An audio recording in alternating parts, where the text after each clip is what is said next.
ইনকিলাব মঞ্চের মুখপাত্র ও ঢাকা ৮ আসনের স্বতন্ত্র প্রার্থী শরীফ ওসমান হাদীকে প্রকাশ্যে গুলিবিদ্ধের ঘটনার প্রতিবাদে সিরাজগঞ্জের বেলকুচিতে বিক্ষোভ মিছিল করেছে উপজেলা ও পৌর বিএনপি।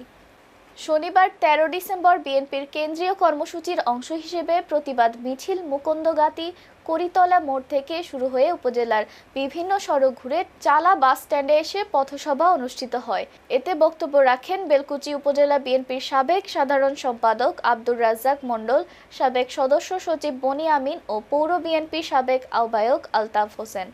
এ সময় উপস্থিত ছিলেন জেলা বিএনপির সদস্য গোলাম আজম, পৌর বিএনপির সাবেক যুগ্ম সাধারণ সম্পাদক মিয়া শামীম, সদস্য জাহিদুল হক মুক্তা, মামুন হোসেন বরাদ, সাবেক সদস্য মোহাম্মদ আলী ভুইয়া, উপজেলা যুবদলের আহ্বায়ক শামীম সরকার, সদস্য সচিব মোহাম্মদ আলম প্রামাণিক, স্বেচ্ছাসেবক দলের সিনিয়র যুগ্ম আহ্বায়ক রাজীব হোসেন, পৌর স্বেচ্ছাসেবক দলের আহ্বায়ক ওমর ফারুক পলাশ, উপজেলা জিয়া সাইবার ফোর্সের সভাপতি রেজাউল করিম, ছাত্র দলের সদস্য সচিব রিজন আহমেদ, পৌর ছাত্র দলের আহ্বায়ক শাহরিয়ার হোসেন সহ বিভিন্ন পর্যায়ে নেতৃবৃন্দ।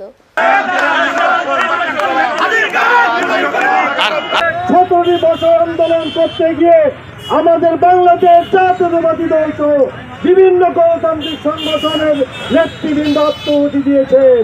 প্রিয় ভাই আমার, অন্তর্বর্তীকালীন সরকার অধিষ্ঠিত হওয়ার পরে সেই ১৭ বছরে যারা এদেশে হায়নার মতো জনগণের ঘরের উপর চেপে বসেছিল, তার দোসররা আজকে অন্তর্বর্তী সরকারের সময় যখন নির্বাচনের তফসিল ঘোষণা হয়েছে, ঠিক তারপর মুহূর্তেই একটি প্রার্থীকে গুলি করে, হত্যার উদ্দেশ্যে গুলি করে এই নির্বাচনকে তারা ব্যাহত করতে চায়। আপনারা জানেন যে অন্তর্বর্তীকালীন সরকার আসার পর থেকে একটি মহল যারা ৭১-এ স্বাধীনতার ষড়যন্ত্র করেছে, যারা বিভিন্ন সময় জাতির সাথে ষড়যন্ত্র করেছে, সেই দোসররা আজকে বিভিন্ন ভাবে চক্রান্ত করে এই নির্বাচন নস্বাত করতে চায়।